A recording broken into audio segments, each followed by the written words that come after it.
बच्चों, अब हम पढ़ेंगे पाठ 9। हम 9 का नाम है गाजर मूली की लड़ाई। ज्ञान की बात। सभी सब्जियां पौष्टिक होती हैं। सब्जियां खाने से हम स्वस्थ रहते हैं। प्रत्येक सब्जी की अपनी होती हैं। तो सोचिए, यदि सब्जियां भी अपने अपने गुणों को कुछ बताने लगे तो क्या होगा। ये इस पाठ में मूली गाजर की लड़ाई पढ़ते। जब कक्षा में लौकी अध्यापिका ने प्रवेश किया तो कक्षा का बहुत बुरा हाल था। सभी अपने अपने तरीके से मस्ती कर रहे थे।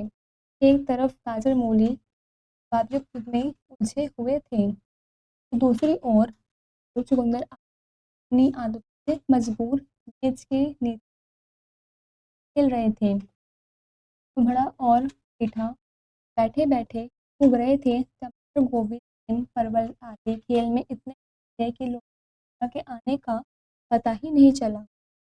लौकी ने जब देखा कि सहजन खिड़की से लटक कर वो वह और भड़क उठी। वह चिल्लाई, पर उनकी आवाज़ शोरगुल में गुम हो गई। पर बदमाश का लाल हरे कोमल कोमल को दीवार से चिपकाए यह भी कोई शरारत हुई। आग की निकली जा रही थी। लौकी अध्यापिका ने बार बार चिल्लाने के बाद जब छात्र छात्राओं को उनके आने का पता चला तो कक्षा में अफरा तफरी मच गई। सोने वाले की नींद खुल गई और जो ज़मीन पर लेट रहे थे वे उठ खड़े हुए। लौकी अध्यापक का मॉनिटर बैगन पर ही बरस पड़ी। मॉनिटर बैगन ने पैम्फलेट पर नाम लिखते हुए बताया कि कोई उसकी बात नहीं मान रहा तो वह क्या करे।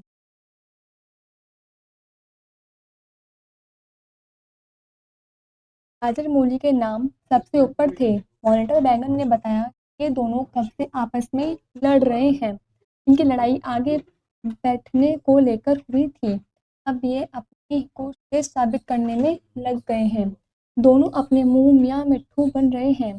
कई बार तो हाथापाई की नौबत तक आ गई थी। दोनों अपने अपने गुणों का बखान कर एक दूसरे को नीचा दिखाने में लगे हुए हैं, पर फैसला अभी तक नहीं हो सका है। लौकी अध्यापिका को बैगन मॉनिटर ने दोनों की लड़ाई का पूरा बता दिया। तो इस प्रकार से है। गाजर ने मूली को धमकाते हुए कहा, इस जगह पर क्या तेरा है? अच्छा नहीं तो मार के लाल कर दूंगी। मूली ने जवाब दिया, मैं तो हर लाल में सफ़ेद ही बनूंगी। मुझे तेरी तरह होने का कोई शौक नहीं है। मैं हाथापाई यकीन नहीं करती। जुबान की लड़ाई लो। तुम्हारे अंदर भी है या यूं ही अकड़ दिखा रही है। गाजर बोली, मेरी अच्छाई पूछ रही है। हाँ हाँ, अरे तुम्हें नहीं, मैं विटामिन ए की मालकिन हूँ। मुझे खाकर लोग अपनी आंखों की रोशनी बढ़ाते हैं। जिन्हें रात को खून दिखाई देता है वो बस मुझे आजमाएं। मैं उनकी आंखों की रोशनी बढ़ा दूंगी। अब तू बता, विटामिन ए की मालकिन तू।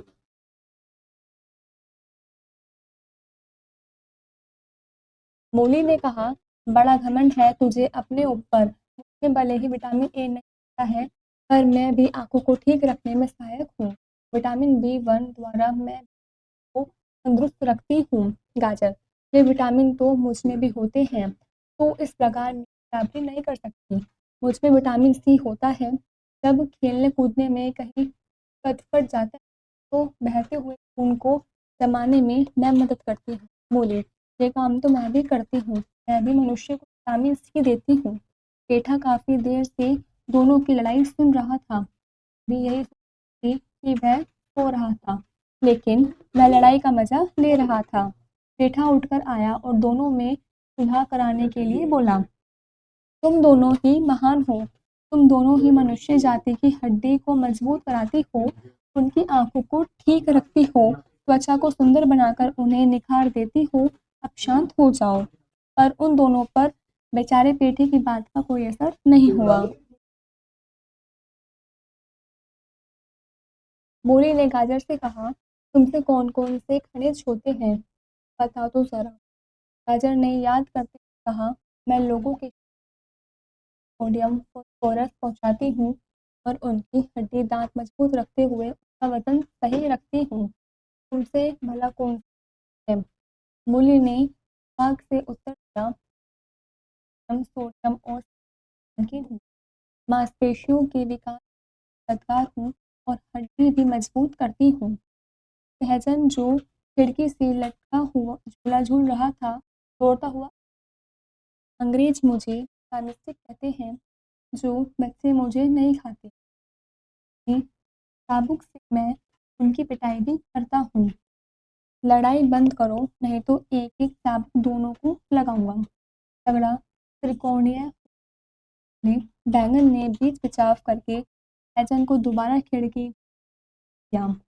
देखा तो हरी दोनों को समझा रही है।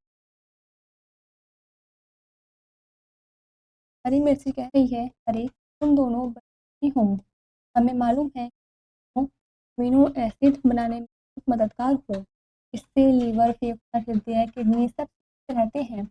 तुम दोनों पाचक रस पैदा करती हो, जिससे भोजन को पचाने में मदद मिलती है। तुम दोनों को बड़े चाव से खाया जाता है। मेरी नज़र में तो कोई कम नहीं है, अतः अब लड़ाई बंद करो।" मिर्ची की बात दोनों बड़े ध्यान से सुन रही थी। वह बड़ी मीठी बातें कर रही थी, लेकिन गाजर कहाँ हार मानने वाली थी। कहने लगी, "मेरा हलवा कितना बढ़िया बनता है, बच्चे, बूढ़े और जवान सभी बड़े चाव से खाते हैं। तू तो बड़ी ही तिक्त है, केवल कैंची की तरह जुबान चलाती है।" मूली ने पलटवार किया, "मेरा हलवा क्यों बने? मेरा तो पराठा बनता है, तो चटखारे ले लेकर खाते हैं। सुना नहीं तूने मूली का पराठा?" गाजर अपने बारे में कुछ और बोलती कि अध्यापिका आ गई। लड़ाई अपने आप हो गई। ये सुनकर बैंगन अध्यापिका के फैसले का इंतजार कर रही थी। लौकी अध्यापिका ने जैसे ही कहा कि दोनों अपनी अपनी डायरी लाओ, तो दोनों को जैसे सांप सूंघ गया। अध्यापिका तुरंत नर्म हो गई। अध्यापिका को खुशी इस बात की थी कि दोनों को कम से कम अपने अपने गुणों के बारे में पता तो है। वे यह भी चाहती थी कि साथ साथ दोनों की अपनी कमियों का भी पता रहे। इसलिए दोनों को समझाते हुए कहने लगी, "तुम दोनों में बहुत सी समानताएं हैं। तुम दोनों ही ज़मीन के अंदर पलती बढ़ती हो। भले ही तुम दोनों रंग और स्वाद में अलग अलग हो, पर दोनों का काम मनुष्य की सेवा है। तुम मानव समाज को रेशेदार भोजन उपलब्ध कराती हो, विभिन्न तरह के विटामिन तथा खनिज देती हो, जो शरीर के लिए बहुत ही फायदेमंद है। तुम दोनों को सलाद के रूप में एक साथ खाया जाता है। तुम दोनों एक ही माँ की संतान हो। तुम्हारी इसी लड़ने की प्रवृत्ति से लोग तुम्हें तुच्छ समझते हैं और गाजर मूली की तरह काट देने की बात करते हैं। गाजर मूली ही क्यों, तुम सभी सब्जियां मानव समाज की सेवा में सदियों से अपनी महत्वपूर्ण भूमिका निभाती आ रही हो। इसलिए अपना महत्व समझो और शालीनता से कक्षा में बैठो। शालीनता अपने आप में बहुत बड़ी शक्ति है। लौकी अध्यापिका आगे कुछ कहती कि घंटी बज गई। अध्यापिका ने दोनों की ओर देखा, अपना बैग उठाया और मुस्कुराते हुए चली गई।